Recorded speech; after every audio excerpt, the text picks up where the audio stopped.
Assalamualaikum warahmatullahi wabarakatuh. Salam sejahtera untuk kita semua. Jumpa lagi di channel saya. Semoga teman-teman dalam keadaan sehat. Bagi yang baru menemukan channel ini, saya ucapkan selamat datang. Pada video ini kembali saya akan berbagi tutorial sederhana, yaitu cara untuk menghitung atau mengetahui jumlah sel kosong dan jumlah sel terisi pada Microsoft Excel. Baik teman-teman, kita langsung saja. Di sini saya sudah menyediakan satu contoh tabel yang akan kita gunakan. Yang pertama, kita akan mencari berapa banyak sel kosong pada tabel ini. Tentu jika datanya banyak, tidak mungkin kita cari satu persatu secara manual. Untuk mencari sel kosong ini, kita akan menggunakan fungsi countBlank. Untuk fungsi countBlank sendiri digunakan untuk mengetahui atau menghitung jumlah sel kosong pada rentang sel tertentu yang kita tentukan. Misalnya kita ingin mencari pada rentang sel C4 sampai K13.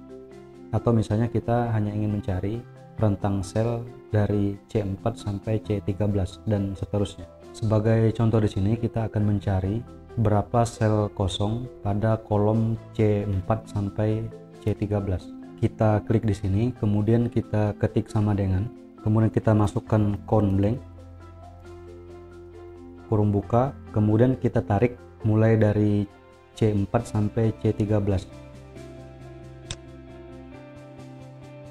Setelah kita tarik, kita ketik kurung tutup, kemudian kita enter.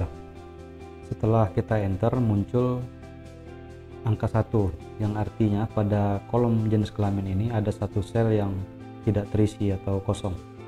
Kemudian kita tarik rumus ini ke samping sampai ke row K14.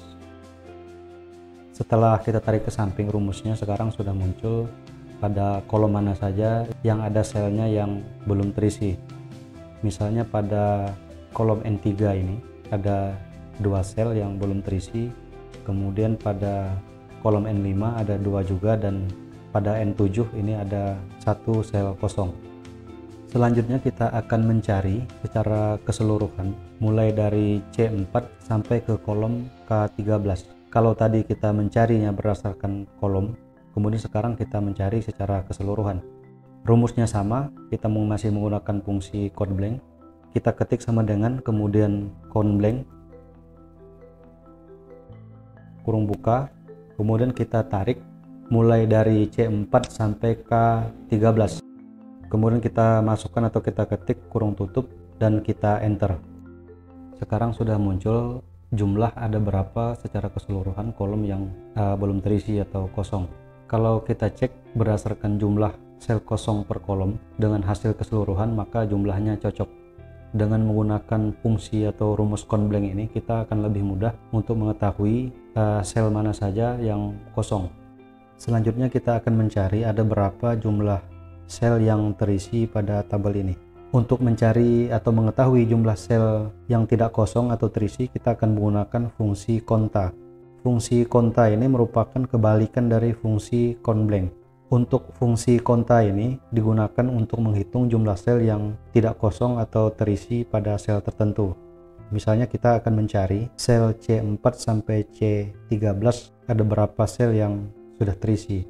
Kemudian atau misalnya kita ingin mengetahui dari sel C4 sampai C13 ada berapa sel yang sudah terisi. Yang pertama, kita akan mencari berapa jumlah sel yang sudah terisi pada kolom C4 sampai ke C13. Kita klik di sini, kemudian kita ketik sama dengan, kita masukkan konta, kemudian kurung buka, kita tarik dari sel C4 sampai ke C13. Kemudian kita ketik kurung tutup dan kita enter. Sekarang sudah muncul berapa total sel yang sudah terisi pada kolom jenis kelamin ini. Di sini ada 9, artinya ada 1 sel yang tidak terisi karena jumlah baris datanya ada 10. Selanjutnya kita copy, kita tarik ke samping sampai ke K14. Kita tarik. Sekarang sudah kelihatan masing-masing jumlah kolom yang terisi. Pada N1 ini ada 10, artinya tidak ada sel yang kosong. Kemudian N2 ini ada 9, artinya ada 1 sel yang kosong. Kemudian pada N3 di sini ada 8 yang sudah terisi, artinya ada 2 yang bolong atau yang kosong. Selanjutnya kita akan menghitung secara keseluruhan dari sel C4 sampai K13. Kembali kita ketik sama dengan, kemudian konta, kurung buka. Selanjutnya kita blok mulai dari C1 sampai K13. Kurung tutup dan kita enter. Total sel yang terisi adalah 83. Baik teman-teman, demikian video ini. Lebih kurangnya saya mohon maaf. Semoga bermanfaat bagi yang memerlukannya. Terima kasih dan salam sehat.